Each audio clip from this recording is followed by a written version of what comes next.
ఉండేవాళ్ళు అప్పుడు మీ పరిస్థితి స్నానం ఎలా లేదు అప్పటికే ఆవిడ షీ పాస్ట్ అవే కదండి 2019కి 2019 అవును దానికి ముందే జరిగినాయి కదా ఇదంతా కూడా కోవిడ్ అయ్యి అది ఓకే అప్పటి వరకు కోవిడ్ టైం నుంచే మెయిన్ డౌన్ఫాల్. ఓకే అంటే ఓకే అవ కష్టాలు అందరికి ఉంటాయండి, అంతే చాలా మంది ఇంకా జీరోకి వెళ్ళి అందరూ పైకి వచ్చేసిన వాళ్ళు ఉన్నారు. Want you can come back, ఆ కాన్ఫిడెన్స్ ఎప్పుడు పోలేదు. కోవిడ్ తర్వాత థియేటర్స్ అంటే యాక్చువల్గా చెప్పాలంటే కోవిడ్ టైంలో మీరు దాదాపు ఒంటరి వాళ్ళు అయిపోయారు. కోవిడ్ టైంలో నేను ఒంటరిగా వెళ్ళిపోవాల్సి వచ్చింది. ఎందుకంటే నాకు చాలా కన్ఫ్యూషన్స్ మైండ్లో, ఎవరితో ఎవరు ఏంటి అన్ని పక్కన పెట్టేసి నానం ఉన్నట్లయితే ఒక రకం ఉండేదేమో ప్రాబ్లం. అప్పుడు కూడా ప్రాబ్లం నేను టైం తీసుకునేవాడిని. నేను ఇంట్లో వాళ్ళకి మెంటల్ నా ప్రెషర్లు పెట్టను. నా ఇష్యూస్ అయినా ఉంటే నేనే డీల్ చేసుకుంటాను, సొల్యూషన్స్ నేనే వెతుక్కోవాలి. వాళ్ళు చెప్పేది కరెక్టో కాదు నాకు తెలియదు. సో వాళ్ళు ఇంత చూస్తారు లైఫ్, ఇంకా ఇంకొకళ్ళ లైఫ్ ఇంకేం చూస్తారు. వాళ్ళు నాకు చదివించినంతవరకు ఇంత ఇచ్చారు, నాకు నెలకు మంచిగా పాకెట్ మనీ ఇస్తూ నాకు ఎంత సెట్ చేశారు లైఫ్, ఇంకెంత పెట్టాలి వాళ్ళకి బాధలే, కనీసం నేనే చేసుకోలేదు. సో అందుకే నేను ఇప్పుడు కూడా మీకు పాకెట్ మనీ అవును ఆవిడ ఇచ్చేదే వస్తుందండి. ఎవరు నాయనమ్మ గారా? ఆవిడ ఏదైతే ఇస్తారో అవే వస్తుంది. సో అందులో మీకోసం నాయనమ్మ గారు ఏమైనా చేసి వెళ్ళారా? లేదండి, నేను ఎడిటింగ్ చేసేటప్పుడు ఎవరిని అడిగేవాడిని కాదు డబ్బులు. ఓకే, ఎడిటింగ్ చేసేటప్పుడు I use to earn a lot. నేను 19 నుంచే నేను మంచిగా నాకు నా బ్యాంక్లో 1,00,000-2 లక్షలు చూసేవాడిని క్యాష్. నాకు హ్యాపీగా నాకు ఎవ్రీ మంత్కి అట్లీస్ట్ అప్పుల్లోనే నాకు ఎడిటర్గా ఉన్నప్పుడే నాకు రెగ్యులర్గా ట్రైలర్స్ చేసేవాడిని. ట్రైలర్స్ మంచి మనీ వచ్చేది. సో నేను నా కార్ నేను కొనుక్కున్నాను, నేను చాలా చేసుకున్నాను నేనే. సో అప్పుడు ఎవరు నేను డిపెండ్ అవ్వాల. సో 26-27 అప్పుడు ఎప్పుడైతే యాక్టింగ్ అడిగారో అప్పటికి నాకున్న సేవింగ్స్ అన్ని ఈ ట్రాన్స్ఫర్మేషన్ అని జిమ్ అని వీటికి అంతా అక్కడే ఖర్చు అయిపోయింది. నాకు ఆదాయం అది కొంతవరకు ఒక 6-7 months చేసాము. బట్ దాని తర్వాత ఎక్కడి నుంచి రావాలి కదా ఆదాయం, వర్క్ లేదు. సో అప్పుడు ఆవిడ షీ స్టార్టెడ్ గివింగ్, సర్లే నీకు జిమ్ కని ఇంత అని షీ యూస్ టు గివ్. సరే నానిచ్చేవాళ్ళు కదా అప్పుడు, అంటే నాన్న అప్పుడు అంటే నాన్నమ్మ అందరికి ఇచ్చేది జనరల్లీ, అలాగే ఉండేది. అంటే ఈవెన్ నాన్న కూడా సంపాదన ఆయన, నాన్నమ్మ ఆవిడ ఆయనకి ఏం డీలింగ్స్ ఉంది నాకు తెలియదు. అనేది మీరు ఆయన పెద్ద కుమారుడు కదా, సో ఎందుకు అది ఏందో తెలియదండి. చిన్నప్పటి నుంచి ఎప్పుడు నాయనమ్మ అంటరే ఉండేవాడిని ఎప్పుడు. ఓకే, అది ఆవిడ కేర్ లోనే ఉండేవాడిని ఎక్కువ. ఆవిడ పర్సనల్ గా తీసుకునేవారు. ఎడిటర్ అయ్యే వరకు చాలా నరేష్ ఎలా కొడుకు మీరు కూడా కొడుకు అంటే అలాగే ఉంటదండి. అందరూ ఉన్నప్పుడు అందరూ ఆవిడే చూసుకునేవారు అందరినీ. అదే సో నేనుగా అందుకే నేను నాకు కుదిరినంతా నేను ఆన్ చేసుకున్నాను నా 20s అంతా. ఓకే, అంత కోట్లు నేను సంపాదించలేదు, బట్ ఎడిటర్గా నేను ఎంత సంపాదించుకోగలిగాను నేను సంపాదించుకున్నాను. అదంతా మీరు హీరో అయ్యేటప్పటికి అయిపోయింది అది. అంటే అప్పటికే ఖర్చులు ఉంటాయి కదండి. అవును, అప్పుడు ఖర్చులు ఉంటాయి, మెయింటెనెన్స్ కి అంత సరిపోదు. ఇంకా ఇప్పుడు నెక్స్ట్ డైరెక్షన్ అయినా చేస్తే ఇంకా పెద్ద రెమ్యునరేషన్ రావచ్చు అనుకున్న టైంలో ఈ యాక్టింగ్ అనేది మధ్యలో వచ్చింది. సో నాకు అప్పుడు యాక్టింగ్ చేయాలంటే దానికి ఈ ట్రైనర్ ఖర్చులు, మళ్ళీ బాడీ మెయింటైన్ చేయాలంటే దానికి తగ్గట్టు డైట్ ఫుడ్, ఆ ప్రోటీన్ పౌడర్లు, మన జిమ్ ఎక్విప్మెంట్లు, షూస్, సాక్స్, దానికి షార్ట్స్, ఇది చాలా పెద్ద మెయింటెనెన్స్ అండి ఇది. అంటే అట్లీస్ట్ ఈ సిటీ వరకైనా మరి మెయింటెనెన్స్. మీ దగ్గర ఉన్నది కూడా అయిపోయింది దానికే. ఎందుకంటే నాకు టెక్నికల్ నాలెడ్జ్ ఉంది అని ఉంది, మరి వెంటనే ఫిట్నెస్కి వెళ్ళిపోతే నా బ్రెయిన్ వాడిని అక్కడ ట్రైనర్ మీద వదిలిపెడతాను. అంతే కదా, ప్రతి చోట్ల మనం ఉండదు. సో అతను దీనివల్ల ఈయన ఎక్స్పర్ట్ కాబట్టి ఆయన బ్రెయిన్కి నేను వదిలేస్తాను, ఏం చెప్తారో బ్లైండ్గా చేస్తాను. సో ఖర్చు ఎక్కువయ్యేది. సో నేను బేర్ చేసేవాడిని. అంటే నాకు ఇన్కమ్ ఉంటే బాగుండేది, ఇన్కమ్ లేదు కాబట్టి I couldn't bear it. So అప్పుడు ఆవిడ she started helping me 1 by 1. So అలా అయిపోయి ఇంకా యాక్టింగ్లో పడిపోయేసరికి ఇంకా టైం దొరకట్లేదు, వేరే ఎడిటింగ్ అని చేయాలన్నా కుదరట్లా, వేరే తీసుకోవడానికి. మధ్యలో గ్యాప్స్ వచ్చినా కూడా నెక్స్ట్ సినిమా ఏంటి, ఈ స్క్రిప్ట్ బాగుందా, ఆ స్క్రిప్ట్ బాగుందా, ఒక పాయింట్ తర్వాత ఇంకా స్క్రిప్ట్లు కూడా నాకు ఇది మంచి కరెక్ట్ బాగుందా లేదా అనే ఐడియా కూడా ఇంకా నాకు పోయింది. ఇంత ముందు ఉన్న జడ్జిమెంట్ ఎడిటర్ అది కూడా పోయింది నాకు. యాక్టర్గా it is a very tough life. అంటే నాకు at least it was very confusing. అంటే అది ఆబ్వియస్లీ చాలా మంది హీరోలు చూస్తారు కదండి, హిట్స్ ఉంటాయి, డిజాస్టర్స్ ఉంటాయి, ఫ్లాప్స్ ఉంటాయి, ఎవరికైనా ఉంటుంది. ఎవరికైనా ఒకే రకమైన సినిమాలు చేస్తున్నాం, బోర్ కొట్టి ఇంకో ట్రై చేస్తారు, మళ్ళీ అది వర్కౌట్ అవుతుంది, తర్వాత ఇంకో ట్రై చేస్తారు, వర్కౌట్ అవుతుంది, తర్వాత ఒక ఫార్ములా పట్టుకుంటారు, ఇంకో 2 సార్లు చేస్తారు, మళ్ళీ వర్కౌట్ అవుతుంది, దాంతో ఇంకోటి కొత్తగా ఎత్తుక్కుంటారు. సో నాకు ఈ ఆస్కారం కూడా లేదు. ఫస్ట్ సినిమా రిలీజ్ అయి ఉంటే నెక్స్ట్ ఏంటి అని ఆలోచించారు. ఇప్పుడు నేను మళ్ళీ ఇది ఇప్పుడు నందిని ఇంట్రొడక్షన్ అయిపోయింది సినిమా, నందిని తర్వాత మళ్ళీ ఒక 2 years గ్యాప్ వచ్చింది ఊరంతా. ఊరంతా రిలీజ్, మళ్ళీ అది ఇంకొక రీఇన్వెంట్ చేసుకున్నట్టు సినిమా. అది ఆడకపోయేసరికి అది ఓటీటీలో ఆడింది, థియేటర్లో ఆడలేదు. ఇంకా అయ్యేసరికి ఆటోమేటిక్గా ఈవెన్ మార్కెట్ కూడా డౌట్స్ వస్తాయి కదండి, ఇది ఆడలేదు కదా థియేటర్లో సినిమా. సో నాకు కంబ్యాక్ సినిమా థియేటర్లోనే రిలీజ్ అవ్వాలని నేను కోరుకున్నా ఫస్ట్. ఆ టైం కోవిడ్ వచ్చి థియేటర్ కాదు ఓటీటీస్ వచ్చేసినాయి. Maybe that is viable, but మన ఎమోషనల్గా ఎక్కడ కోల్పోయాం అక్కడే కదా మళ్ళీ రైట్ మనం ఇది చేసుకోవాలి. ఇప్పుడు థియేటర్కి ఇప్పుడు నేను పెద్ద బడ్జెట్ సినిమాలు తీయలేను. ఇప్పుడు నేను ఒక చిన్న బడ్జెట్ సినిమా చేయాలంటే అది తీసుకుంటారా, చూస్తారా, ఇవి ఉన్నాయి. ఇప్పుడు ఛాలెంజెస్ ఇంకా ఎక్కువ అయిపోయాయి. మిమ్మల్ని నమ్మేవాడు కావాలా? ఎగ్జాక్ట్లీ, నమ్మేవాళ్ళు కావాలి. వాళ్ళు నమ్మేవాళ్ళు చాలా మంది దొరుకుతారు, మనకు దొరకరు, ఎందుకో తెలియదు. అంటే యాక్చువల్గా ఫీల్డ్ లో మీకు యాక్చువల్ ఫ్రెండ్స్ కూడా ఎక్కువ కదా మరి? ఉంటా, నేను ఫ్రెండ్స్ని అడగనండి ఎక్కువ, ఎవరిని అడగను. నాకు ఎందుకంటే ఫ్రెండ్షిప్ స్పాయిల్ అయిపోతుంది. ఎప్పుడైతే మనీ వచ్చేస్తుందో అక్కడి నుంచి రిలేషన్షిప్స్ వేరే అయిపోతాయి. 100%. నేను అది ఎంకరేజ్ చేయను. నాకు ఉండేది కొంతమంది ఫ్రెండ్స్, వాళ్ళని కూడా పోగొట్టుకోలేండి. సో పెట్టి ఎగ్జాక్ట్లీ ఆ మనీ వస్తేనే ఎప్పుడు దరిద్రం అయిపోద్దండి. అంటే మనీ ఎంత యూస్ఫుల్ అంతే హానికరం కూడా. అది ఒక మనిషిలా ఉండదు. సో ఇంకో పక్కన అంటే మీ నాన్నగారికి సంబంధించి జరుగుతున్న విషయాలు ఏవైతే ఉంటాయో, అంటే అన్ని అందరికీ తెలిసింది కాబట్టి నేను ఆడి జోలికి వెళ్తాను. బట్ ఇవి మళ్ళీ అయ్యింది. కానీ ఇది మీరైతే మెంటల్గా స్ట్రగుల్ అయ్యారో, దీనికి మీ ఫ్రెండ్స్, మీకు తెలిసిన వాళ్ళు అడగటం ఏంద్రా నాన్నది ఎట్లా అవుతుంది? ఈ మీడియాలో ఇదంతా నలుగుతుంది కదా, నలిగింది కదా, అందరూ కూడా మీడియా రన్నింగ్ ఆఫ్టర్. ఫ్రాంక్గా చెప్పాలంటే అసలు జరిగిన సగమేమో నాకు తెలియదు యాక్చువల్లీ. నేనున్న మైండ్ సెట్లో మీరు నాతో ఉంటే మీకు అర్థమయ్యేది. ఓకే, నా ప్రపంచం. నేను ఎవ్వరు ఫోన్లు ఎత్తేవాడిని కాదు. డాడీకి ఎప్పుడో ఒక్కసారి ఫోన్ చేసేవాడిని. ఏదైనా ఆయనే చెప్తారంట, పెద్ద ఆయన చిన్నపిల్లకే కాదు. ఆయనకి ఏమైనా అంత ట్రబుల్లో ఉన్నాడు, నా హెల్ప్ కావాల్సి వచ్చిందంటే ఆయన నన్ను అడగాలి. ఓకే, సో ఆయన అడిగే వరకు, ఆయన అడగడం నువ్వు ఓకేనా అనడం వరకు నా బాధ్యత. దాంతో నేనుగా వెళ్ళి ఏంటి ఇది అడిగే అర్హత నాకు లేదు. ఆయనకు హెల్ప్ కావాలంటే ఆయన క్లియర్గా ఉంటే ఆయన చేసే దాంట్లో ఆయన నవ్వుతా కానీ మీడియా ముందు కూడా నవ్వుతా కనిపిస్తూ అంతా ఇది ఆయనకు అనవసరం కదా. అందుకే ఇప్పుడు అంత ఎఫెక్ట్ అయ్యాడంటే ఇప్పుడు వేరేలాగా ఉండేది ఆయన లైఫ్. అంటే మీరు కూడా అప్పుడు కూడా మీడియాలో వచ్చేవి కానీ ఇవన్నీ పట్టించుకున్నాడు కదండి. ఇది ఒక రోజు న్యూస్ అండి, రెండో రోజు ఎవడు మర్చిపోతాను, ఇంకోటి పట్టుకుంటారండి దాని తర్వాత. అదే అంటే నేను మామూలుగా అసలు నవీన్ ఏజ్ అంతా నేను చూస్తే బుక్ మై షోలో 1970 జనవరి 1 అని ఉంది. ఇప్పుడు మీరు చెక్ చేయండి, బుక్ మై షోలో ఎక్కడో కాదు, book my show app me age, me date of year 1970 అని ఉంది. 70గా చాలా యంగ్గా ఉన్నాను నేను. 1970లో పుడితే 1985.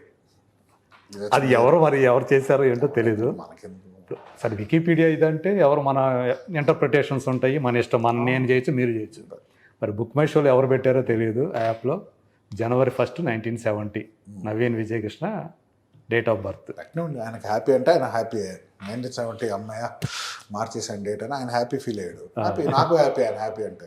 ఆ డేట్ ఆఫ్ బర్త్ నాకు తెలుసు, నాకు కన్ఫ్యూజన్ ఉంటే problem. So 35 years of age. 35 years ఇంకా ఎక్కువే. 38 ప్రౌడ్లీ 38. సో అంటే ఎట్లా ఉందంటే ఆల్రెడీ ఒక రకంగా చెప్పాలంటే ఒక పెళ్ళిడి వయసు అంటే మీరు ముదిరిపోయారు, పెళ్ళిడి వయసు కూడా దాడిపోతున్నారు అన్నట్టు అంటారు కదా మామూలుగా. 17-16 నేను మీ పెళ్ళి ఎందుకు చేసుకోలేదు సార్, అందరూ బయట చెప్పుకోరు అంతే. అదే 12 yearsకే ముదిరిపోతున్నారు జనాలు. అంటే మీరేమో పెళ్లి చేసుకోలేదు, నాన్నగారికి ఏమో ఇట్లా అవుతుంది, 3 అయిపోయినాయి, మళ్ళీ 4వ వాళ్ళు ఎంటర్ అయ్యారు, ఏంట్రా ఇది అని ఇండస్ట్రీలో వాళ్ళు మీ ఇంట్లో డైరెక్ట్గా మిమ్మల్ని అడగకపోవచ్చు. ఇది ఇది బయట అంతా నడుస్తున్నప్పుడు మీ యొక్క మనోభావాలు ఎలా ఉండేవి, మీ మానసిక స్థితి ఎలా ఉండేది? మానసిక స్థితి దాంతో కనెక్షన్ ఉండదండి నాకు. ఇప్పుడు నేను దాంతో కనెక్ట్ అయ్యాను అనుకోండి. ఓకే, ఇప్పుడు నేను నా లైఫ్ ఏంటో నేను సరిదిద్దుకుంటే నా సక్సెస్ నాది. దాంట్లో నేను పెట్టాల్సిన 100% ఎనర్జీ ఇంకొకరు, ఇప్పుడు అనవసరంగా ఇంకొకరి లైఫ్ అవసరం లేని దానికి నేను ఎనర్జీ పెడితే నేను ఫెయిల్ అవుతాను. అనవసరంగా వాళ్ళకి అవసరం లేదు. నా అడ్వైస్ ఒకటి, బయట అందరూ మాట్లాడుకుంటున్నారంటే వాళ్ళు ఎలా మాట్లాడుకుంటారు, గాసిప్గా మాట్లాడుకుంటారు.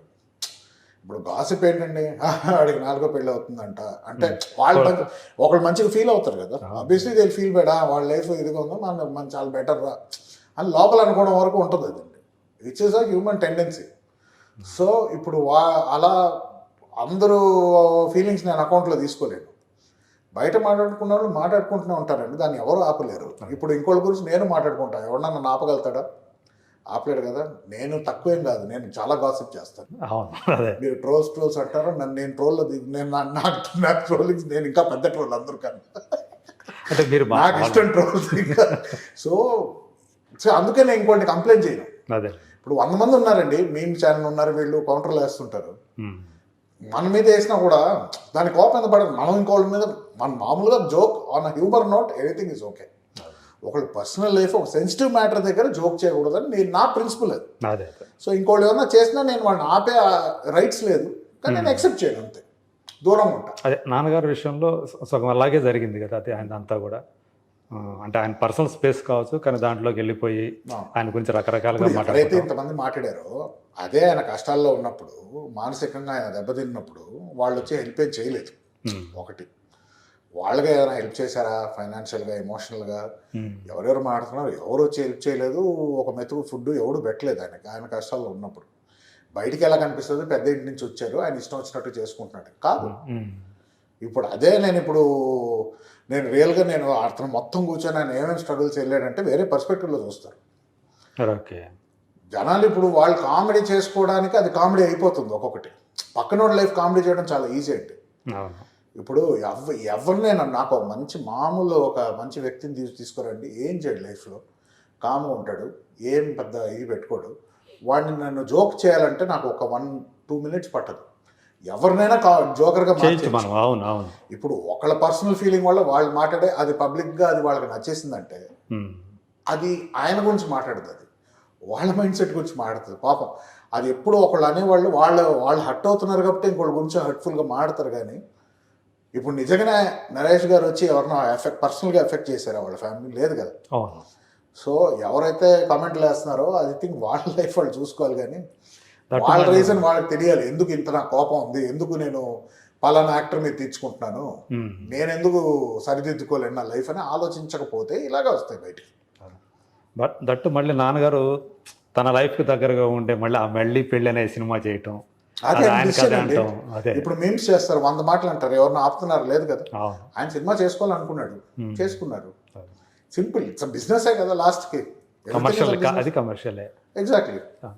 మీరు ఎందుకు అంటే మామూలుగా పెళ్లి మీద ఇంకా ధ్యాస మళ్ళలేదా, లేకపోతే ఇప్పుడే వద్దా? ధ్యాస ఎందుకంటే ఫస్ట్ నా లైఫ్, ఇప్పుడు నేను ఇంకొక అమ్మాయిని నాకు తెచ్చుకున్నాను లైఫ్, నా కెరీర్ ఎటు వెళ్తుందో నాకు తెలియదు. దాని గురించి కరెక్ట్ స్టెబిలైజ్ అయింది అంటే ఒక ఐడియా ఉంది, ఇప్పుడు నాకు క్లారిటీ వచ్చింది. ఓకే, పెళ్లి టైంలో అవ్వాలని కాదు కదా, అల్టిమేట్లీ లాస్ట్ వరకు ఉండాలి. లేకపోతే చేసుకోకుండా సంతోషానికి చేసుకోవాలి, నిజంగా చేసుకోవాలనిపిస్తే చేసుకోవాలి, ఏదో చేసుకోవాలి కాబట్టి చేసుకోకూడదు. సో అందు గురించి ఇప్పుడు ఎప్పుడైనా చేసుకోవచ్చండి, తప్పేం లేదు. కరెక్ట్ ఎప్పుడు టైం నేను అర్జెంట్గా చేసేసుకొని ఇప్పుడు మా ఇద్దరు వర్కౌట్ అయిపోయి వెళ్ళిపోతే అది కరెక్టా? లేకపోతే కొంచెం లేట్ అయినా పర్వాలేదు, 100 మంది ఇంకా పెళ్లి పెట్టకలు లేదని అంటారు, ట్రూ. బట్ వాళ్ళకి నా ట్రావెల్ తెలియదు కదా. ఎవరన్నా ఉండారా? లేదు, ఇప్పుడైతే సింగిల్ అండి, నిజంగా ఇప్పుడేం లేదు. నాకు రెండు నాకు ఒకటే అమ్మాయి లవ్ లైఫ్ అనేది ఒకటి నాకు కరెక్ట్గా, ఇంకా నేను దాన్ని గెలవలేకపోయాను. దాన్ని నేను ఎప్పుడు అంటే ఉన్నారు ఆ కన్ఫ్యూజన్స్ వల్లే కదా.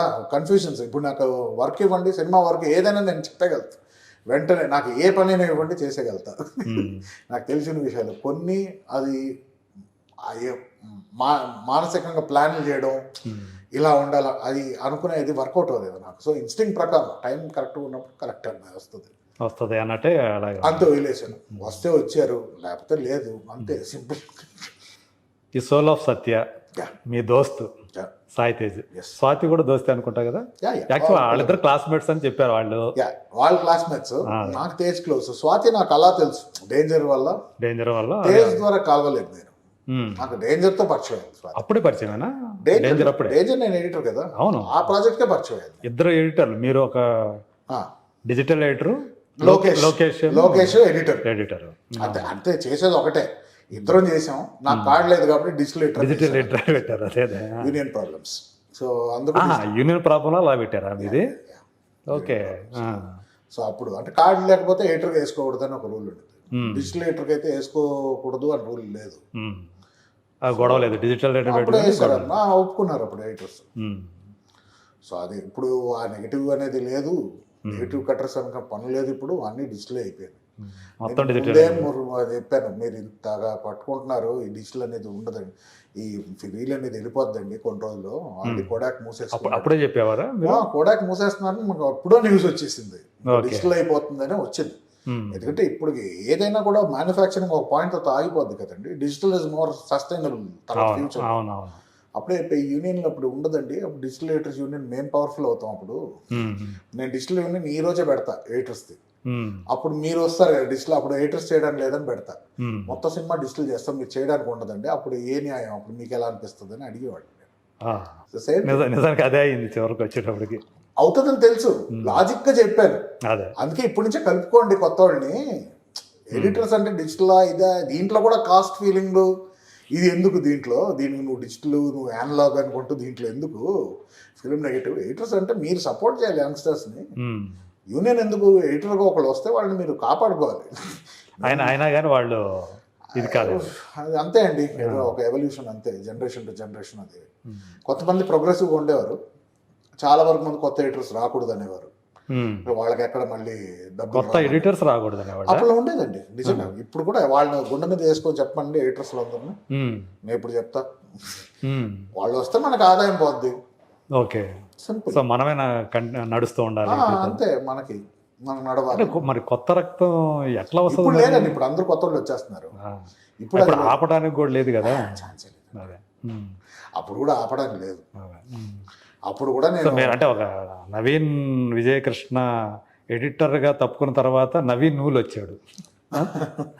నవీన్ అనే పేరు అయితే కంటిన్యూ తెలుసు. అవుతుంది. నవీన్ పరిచయం ముందు నుంచే పరిచయం. మా నవీన్ మధు ఇద్దరు ఉండేవారు, వాళ్ళిద్దరు ఫస్ట్. దాని తర్వాత అప్పుడు వాళ్ళు ట్రైలర్స్ చేసేవారు. అప్పుడు ఓకే, ఫస్ట్ టైం నాకు పరిచయం మున్నా ట్రైలర్స్ చేసినప్పుడు నేను బిజీ ఉండే, అప్పుడు రాఖీ సినిమా బిజీగా ఉన్నప్పుడు మున్నా ట్రైలర్స్ వంశీపేటపల్లి గారు పట్టారు వాళ్ళిద్దరిని. ఓకే, అతను నేను పరిచయం చేసుకున్నాడు. సో అప్పుడు తను కూడా నేషనల్ అవార్డు. ఇప్పుడు బాగా Naveen is one of prominent editors ఇప్పుడు ఇండియాలో. అంతే, ఇండియాలో చెప్పొచ్చు, ఎందుకంటే మన సినిమాలు ఇప్పుడు almost everything is so good కదా. So I'm happy. అదే అలా డెవలప్మెంట్ వాళ్ళు కూడా దే షుడ్ బి నెక్స్ట్ కూడా వాళ్ళ నెక్స్ట్ సక్సెసెస్ వాళ్ళని కూడా ఎంకరేజ్ చేయాలి. వాళ్ళకి మనం ఒకసారి సపరేషన్ అనిపించాం ఫర్ రీజన్స్. ఓకే, నేను ఇప్పటికీ వాళ్ళు తప్ప కాదా అని కాదు, ఒక సిస్టమ్ ఉండింది అప్పుడు. ఇప్పుడు ఆ సిస్టమ్ మారింది. ఇప్పుడు మన ఆ సిస్టమ్ అప్పుడు కొంచెం మనకి ఎఫెక్ట్ అయింది కాబట్టి మన నెక్స్ట్ ఫామ్ అవుతున్నప్పుడు we should be more open. కొత్త ఎడిటర్స్ రావాలి, యంగ్స్టర్స్ రావాలి. ఇప్పటికి చాలామంది ఇప్పుడు విమెన్ ఎడిటర్స్ కూడా చాలామంది వస్తున్నారు. చాలా కొత్తగా. Very happy to